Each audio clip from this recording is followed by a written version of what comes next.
What is going on, everyone? For 3 days this week, Tuesday, Wednesday, Thursday, that's August 13th, 14th, and 15th, I will be covering for the Mike Gill Show 2 to 6 on 97.3 ESPN with Josh Hennig and Dashawn Hendricks. I decided that I am going to make a best of version of each day and put it up on my podcast and YouTube. So I hope you enjoy. Thank you guys so much for listening.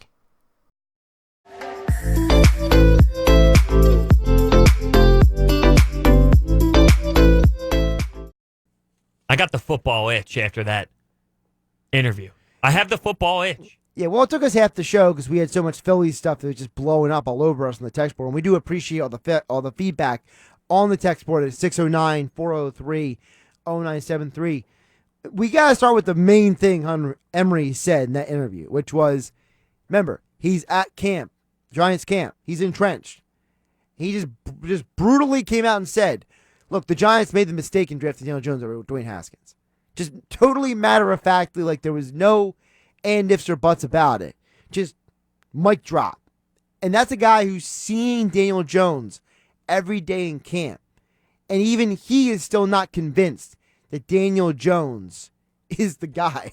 Yeah, and I'm not disagreeing with him. You're right. The guy sees him every day and watches him perform every single day in practice. And when I asked him about it, he said, well, it would be nice to see him take that number 2 spot.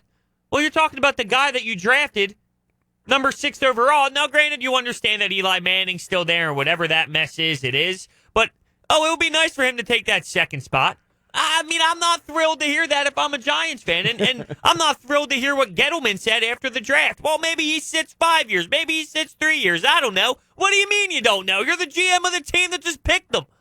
So, God bless those Giants fans because they're going through with that and the Knicks. And, woo, I'm happy to be a Philadelphia sports fan. Well, the thing with the Giants also. Whoever said that? But go ahead. That's the thing with the Giants is, remember, you got rid of Odell Beckham Jr., you have Golden Tate suspended for the first 4 games of the season. Sterling Shepard broke, his wrist, his hand, whatever it was. I mean, the entire team is just a mess right now. And you got the GM looking like an idiot with the towel or whatever over his head on the sidelines. And the owner saying that they believe that Daniel Jones should sit for the entire year because they think he can. They want to use the Alex Smith model with Patrick Mahomes, which totally different situation, by the way. There's a winning football team, and Alex Smith was a Pro Bowler. You know what's funny about that? Where will Saquon Barkley be if you used that mindset? He'll be still, don't get me wrong, he'd still be very active and able to produce, but as you go through this as a running back, it's not like your life is that long. Look, Saquon may not be on the Giants by the time they find the right quarterback. And that's a shame, and that's why you date back to it. Should they have picked Sam Darnold over Saquon Barkley? See, here's the thing. Look, anybody knows me knows that I am not the person who's going to sell out my team for a quarterback unless he's Aaron Rodgers type quarterback. And there was no guarantee that Darnold would have thrived in New York with the Giants just because he looks good with the Jets. Sam Darnold still had some rough games last year. And it might have been even rougher if he's on the Giants, because let's be realistic, the Giants' offensive line last year was worse than the Jets. And you have a quarterback who's not really, he's athletic, but he's not a dual threat quarterback as Darnold. Like Josh Allen is way more of an athlete than Sam Darnold is. Darnold's nowhere near Lamar Jackson, so you're putting him behind a bad offensive line. He's probably getting hit a bunch. So if you're trying to protect the quarterback, maybe Darnold wasn't a pick last year. If you're going to draft a quarterback, maybe you should have considered Josh Allen just because he's more mobile. I think you can't question the Barkley pick because you can't pass up a franchise-level player. There's very handful of times that you have the Barkleys and the Elliots and those kind of running backs fall through the draft. And if you have to be honest with yourself, did you need a quarterback? Yes. But at the same time, can you really pass up a once-in-a-lifetime talent like Saquon? It would be tough to, but if you are realistic with where you are as a franchise, I mean, it's playing itself out. It's great that you have that player, but it's not going to help you overall because you need that quarterback first. The running back, to me, no matter how valuable he is, no matter how solid and good he is, without a quarterback, the running back is kind of useless because it can only take you so far. And by the time the Giants find their quarterback, it's similar to what I just said. Saquon Barkley might be 26, 27, 28, 29, not even worthy of what he was when he was 22. But here's the thing. You know whose career you just described? Hit me. LaDainian Tomlinson. They didn't draft Phillip Rivers until LT was, 4 or 5 years into his career?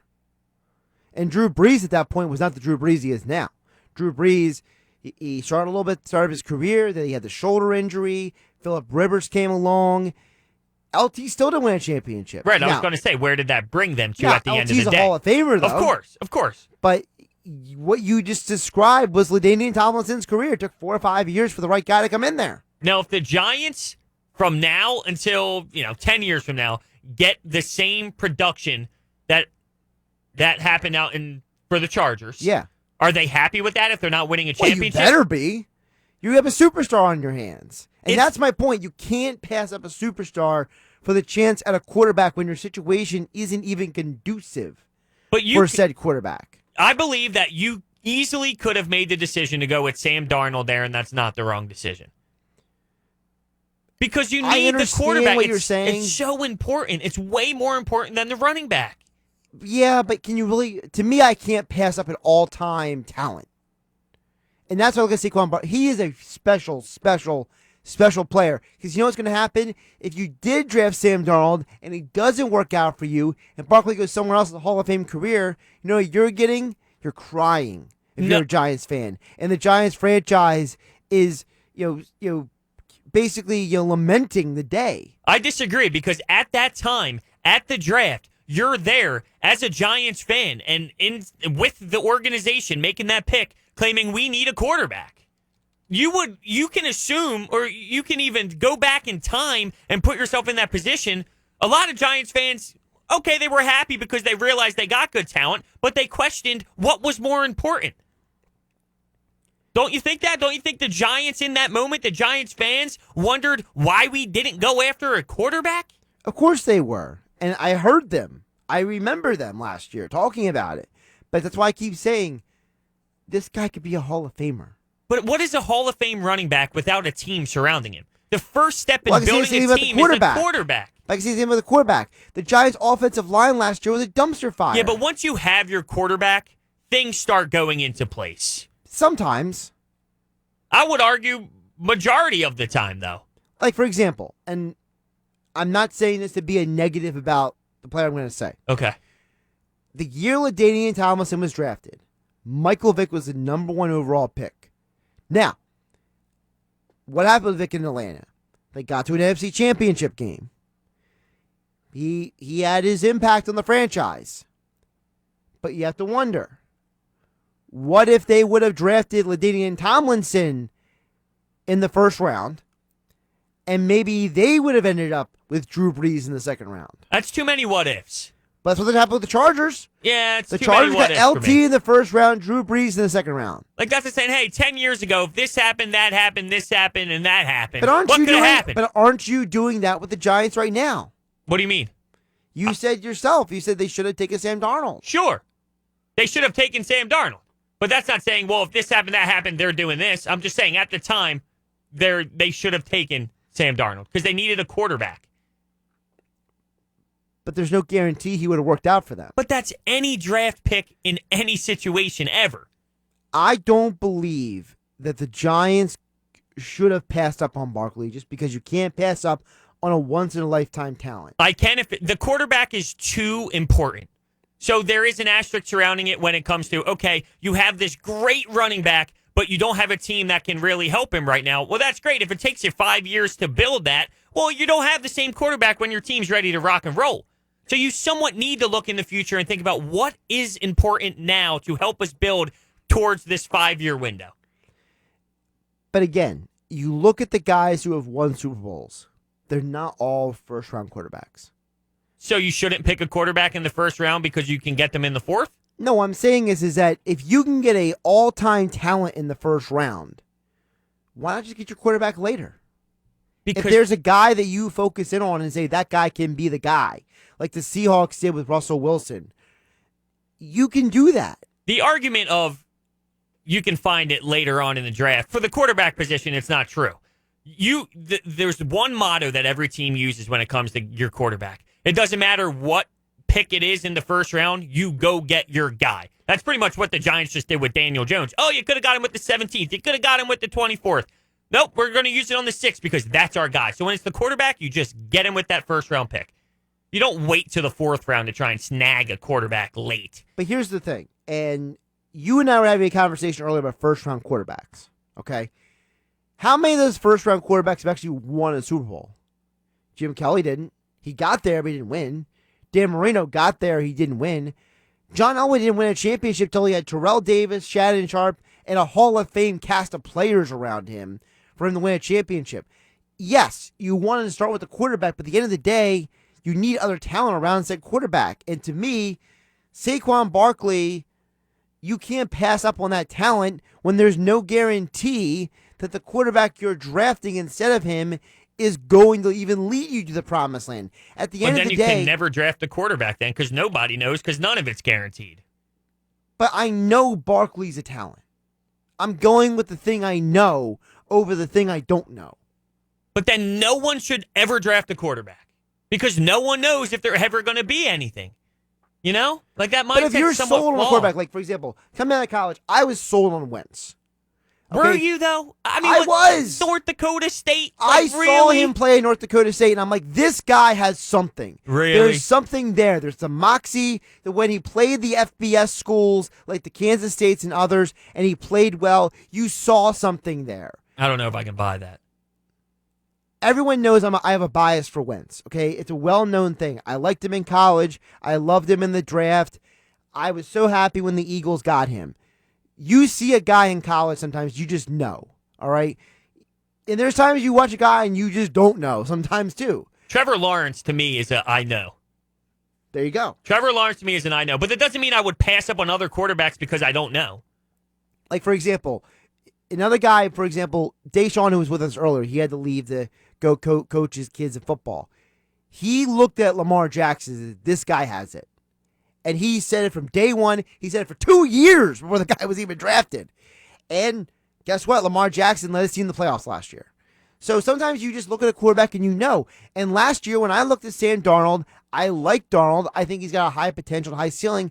But I wasn't 100% sold on him because I looked at the Giants franchise and I questioned, are they in a position to even develop a quarterback? And I have to wonder right now, Daniel Jones, he may not be great, not because he's a bum, but because I'm not sold that the Giants, as constructed with their coaching staff and their offensive line and the organization as a whole, is built to develop a young quarterback right now. Well, if that's the case, then they can never draft like they shouldn't have picked Daniel Jones because they can't make this guy anything. Because their organization is similar to the Phillies where they can't develop any prospects, right? So I guess if that's the case, if you're going with your mindset where they can't develop players, then why draft a quarterback ever? Well, and here's another, and just to go back to the Lamar Jackson point. When Lamar Jackson got drafted by the Ravens, it made 100% sense. Because you look at who was there. Greg Roman, Urban, Morningweg. You know what all three of those guys have in common? They've worked with mobile quarterbacks. Roman worked with Colin Kaepernick. Morningweg and Urban worked with Michael Vick. They worked with Donovan McNabb. You have a ensemble of coaches who you know these guys can work with said quarterback.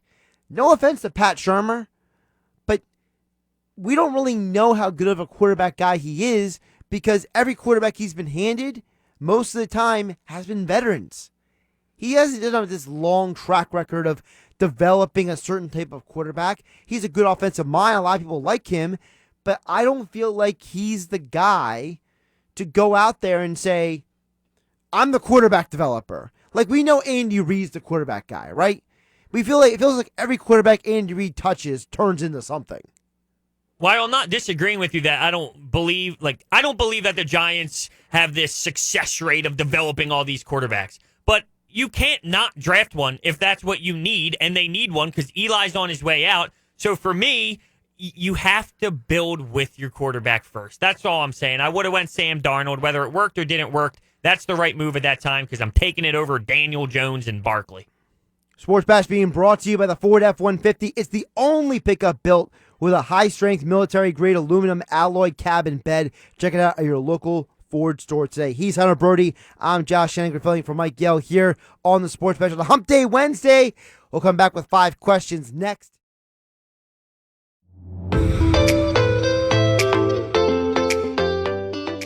Greg from Courthouse says, Harper is good but not great. We're paying $330 million to a guy who never drove in more than 100 RBIs in his career. Hard to believe that any other players on the team don't see that and resent that.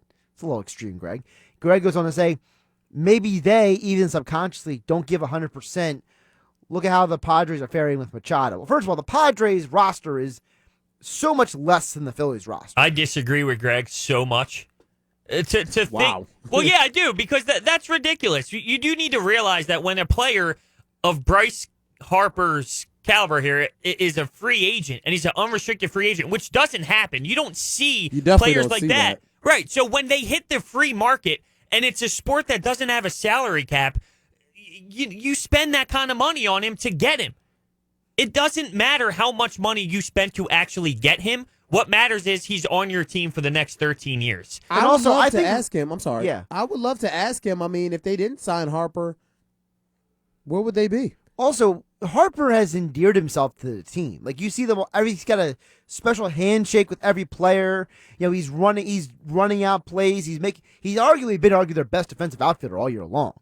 I mean, the dude's been phenomenal. And by the way, Harper had 34 home runs and 100 RBIs in 2018. He's about to have 100 this year. The year he won the MVP, he had 42 home runs, led the National League, and 99 RBIs. So just because he hasn't hit 101 RBI, I'm supposed to discount him? Here's the thing. I get that baseball is a sport that is built around numbers, but if you're going to tell me that you're going to begrudge a guy for not hitting 1 or 2 more RBI in a season, I got no time for that argument. That's not a good argument by you, Greg. I expect more if you're going to criticize Harper. Don't criticize him not hitting on RBIs. Or if he's on a bad team. When Andre Dawson won the MVP in the 1980s with the Cubs, that team was a dumpster fire plus a garbage disposal. That was the worst team in baseball, but he won the MVP. Am I supposed to be mad at him because he didn't hit X number of RBI that season? We act like baseball. No, time out. We act like athletes are all supposed to meet a certain expectation, and we deny them their talent because they don't meet an expectation that we arbitrarily, subjectively place on them, and it's not realistic. Okay? We act like every sport, we do this with every athlete. Well, so-and-so only won this many rings, so he's a bum. Or this player only hit this many home runs, he's a bum. Or how about with the Sixers?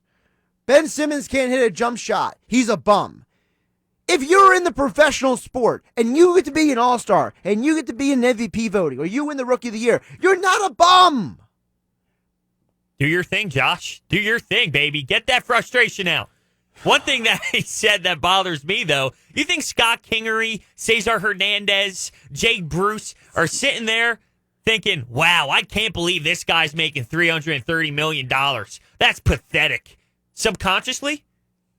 I don't think so. I don't think so at all. His name, whether he has the stats to back it up or not, his name is the face of baseball. Mike Trout's the best player in baseball. You can argue there's 10 players better than him, but his name is the biggest in baseball. So for that price tag, that's what you're paying for. Wait. People can argue that there's 10 better players than Mike Trout? No. Then Bryce Harper. Oh, okay. Oh, no. Not Mike Trout. Mike Trout's the best. I said, who the hell is arguing that? Oh, if I might have messed that up. My bad. I meant Mike Trout is the best. You can argue that there's 10 better players than Bryce Harper. Who are those 10? Well, I mean, just spitballing off the... Well, it's hard with positions, but you can argue that... Let's take position out of it, okay? So you got Cody Bellinger. Yeah, Mookie Betts. Mookie Betts has been tearing it up more than Bryce Harper has. Betts is better than Bellinger. Christian Yelich? Yeah. Oh, yeah. Right now, yeah. Right now, yes. Well, I don't think he's a better player. Nolan Arenado? Yes. Yes, without a doubt. You two want to discuss that for 30 seconds? I mean, I don't want to I think that he's a great player. I just think talent-wise, I don't think he's better than Harper. Okay. Jose Altuve? Whew, he's in the argument. Yeah, you can argue. He's in the argument. But that's my point. Yeah, okay. We can keep going. I mean, I'm just putting on names Right. to see where where we draw the line. I mean, is Aaron Judge? you can argue as I'm not much. an Aaron Judge guy. I wouldn't say Aaron Judge, No. but you can argue, and it's not a splashy name. Freddie Freeman. Like, if you understand baseball, Freddie Freeman has been playing way better than Bryce. I'm a Bryce Harper guy. But is and I'm that a because supporter. he's surrounded by talent? No. Oh, No, Freddie Freeman was a great hitter when that Braves team was garbage. Yeah, he's hitting 311 right now, and it's I not mean, he just was about a batting good average, player but and consistent. But I just believe that Bryce Harper was supposed to be and has been. Ronald Acuna Jr. I hate to say it, but are you kidding me? The kid's 20 years old. Like, I love Bryce Harper, and I'll do the deal a million times out of a million. But there's better players than him in the league. You're buying that the are name. playing better or that are clearly better. Better players. I don't know if I agree with that. I think I'm with Dashawn. I think that just because someone's having a better season right now doesn't mean that over the course of a career they're going to be better. Like, So is Kawhi Leonard better than LeBron James? Not overall. But he's had better seasons of late. As of late, yes. So But is not he better? overall. But that's my point. Just because you've played better and had better seasons doesn't mean you're a better player. for example, But I don't. you're comparing LeBron. Like, Bryce Harper's not LeBron James. No, in but baseball. hear me out for a second. Bryce Harper at his peak, Yes. at his prime level, Okay, which is what we saw peak in level Washington. Bryce, okay? Which argument, for example, was 2 years ago when he had 100 RBIs, 34 home runs, had a great season, or the year he won the MVP a few years before that. Bryce at his prime, how many guys are better than him at their prime? There's not many. The people we named. Maybe take Freddie Freeman out of it. But there's plenty of people I don't that think are. Yelich at his prime is better than Harper in his prime. But is it debatable? And that's my point. Because Yelich, it's so hard to me, pick and Yelich choose. is a no. Because I think what Yelich lacks is he doesn't have the defense that Harper has. He doesn't have the clutch gene. Harper is batting almost 2 times better with runners in scoring position than without. I can agree with you that maybe not Yelich, but there are a lot of people in the conversation of where Bryce Harper is during his prime. More than you think there is. And that's not a knock on Bryce Harper. That's just telling you that there's a lot of talent in the MLB. I'm not trying to look down upon Bryce because, once again, I love him and I would do it all over the place. Or I would do it all over again. 609-403-0973. Dan from EHT, he brings up an interesting point. Dan says, the biggest problem with the recent offense is the struggle of Hoskins since the All-Star break. He's supposed to be a cleanup hitter. Charlie Manuel is coming to fix Hoskins. That's an interesting idea. See, I don't even think, here's the problem with Reese. I don't know if he's a cleanup hitter. We're forcing him to be a cleanup hitter. And if he was able to have a different role, I think he would succeed. Like, if he was a guy that wasn't all about homers. To me, this franchise just thinks he's a home run machine and that's it. If he focused on just hitting the baseball and not being a guy who had to hit 1 million home runs, he would be better. So I don't know if he's this home run monster that we think he is, but we put him in that spot, and now he's underachieving and overthinking everything. And by the way, Dan follows up. Dan from EHT says also, he says in 2 years, Harper will be underpaid player at this rate. Well, his That's AAV isn't Well, a lot. First of all, he already makes $100 million less than Mike Trout in the overall contract. So you already have a huge gap there. Imagine what Aaron Judge is going to get in a couple of years. You know, what's his name with the Astros when he gets his contract? Springer. When he's up in a couple of years, he's probably going to get some crazy money. There's a lot of. Oh my goodness, how about Bellinger? Oh yeah, Bellinger's probably going to be $500 million. Robinson Cano is making the same amount of money as Bryce Harper right now, $1 million less. $25 million AAV is not that much, but when you look at the 330, that's where everyone. That's what people do. They look at the 330 and they get bent out of shape over that. He's only making $10 million this year. $10 million. So he's allowed to underachieve this year because he's not getting paid that $25 million. How about that? 609-403-0973. We do have some Josh haters on the text board, which might be friends of Dashawn. That's good. Flippy Anderson from Galloway says, I want to fight Josh in the octagon. No, I would love to see that. Have you ever shot under 100 on a golf course?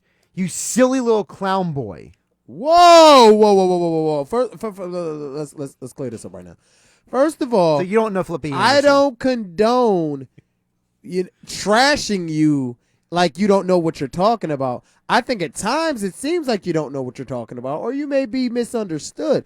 I don't, and fighting you in the octagon, I never said that was a smart idea. I mean, the man is definitely very talented when it comes to hurting other people in ways that are sanctioned. Let's put it that way. I'm trying to say this kind. When he calls me a silly, am I a clown? Do I amuse you?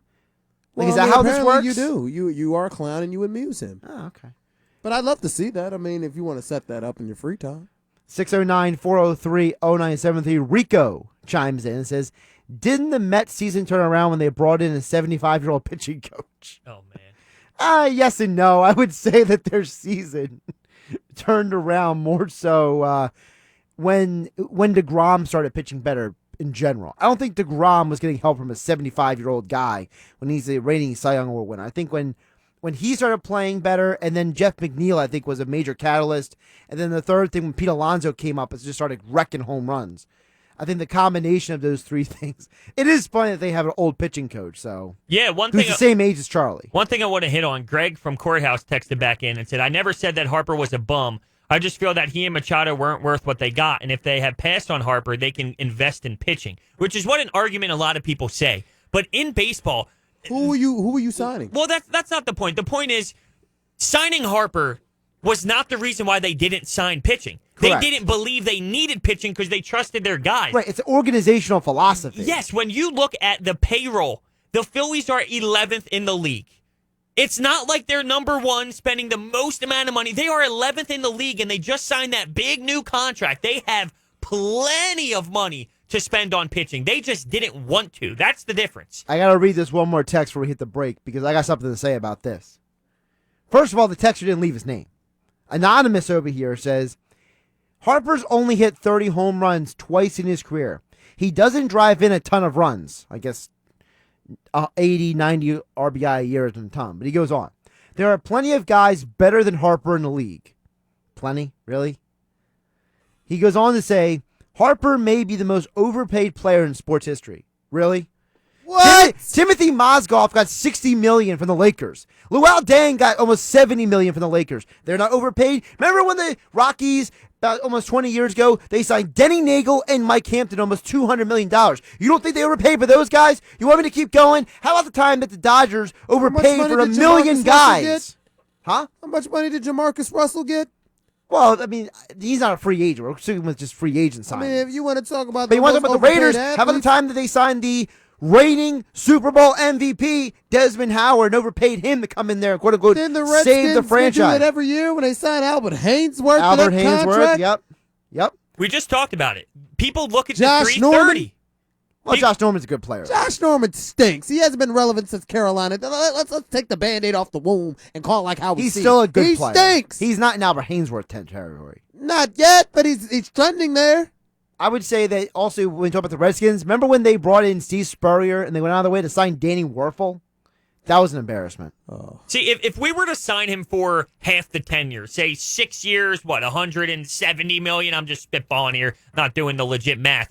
But people wouldn't argue that he's overpaid because the 170 isn't that much. It's the term, the length of the term that makes people freak out about how much he's overpaid. It's not that much money at the end of the day. Josh Hennig along with Hunter Brody and Dashawn Hendricks filling in for Mike Gill on the Sports Bash.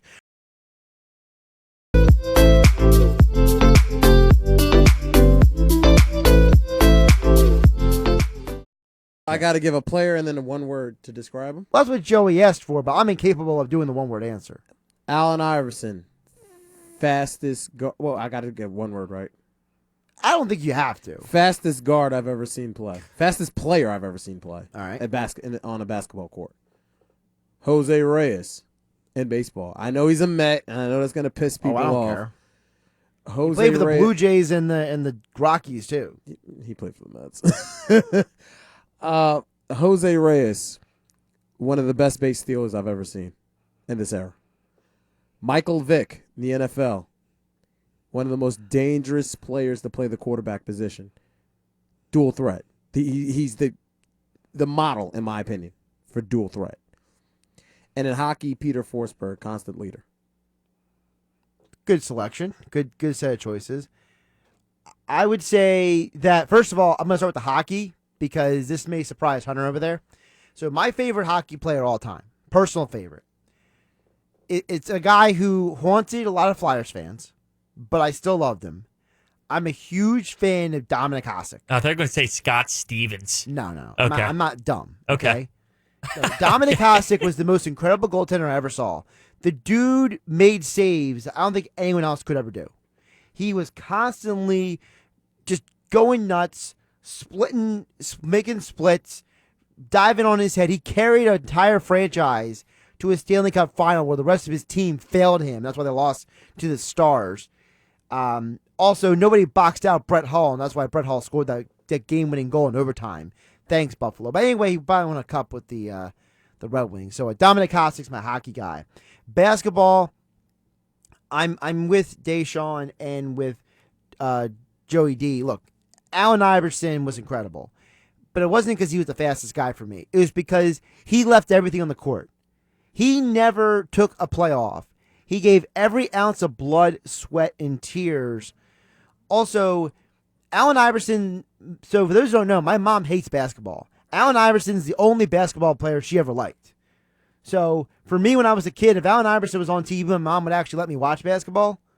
So, well, actually, at that point, I wasn't a kid anymore. Well, let me anymore, clarify. but I didn't pick Allen Iverson because he was the fastest guy. I'm just saying, like, I you were watched giving him him one- live, and he was a blur with the basketball in the hands. I mean, obviously, he was a little guy. The heart that he showed on a night-to-night basis, the bravery to go into a league where 7-footers ruled it and won an MVP and took He a team to changed the the finals. league, I mean, the fashion stuff, all by the way, that. you know who right now is a great player? His idol is Allen Iverson. That right now is a great player? Yeah. There's a lot of great players in the league. There's specifically a not tall guy, Steph Curry.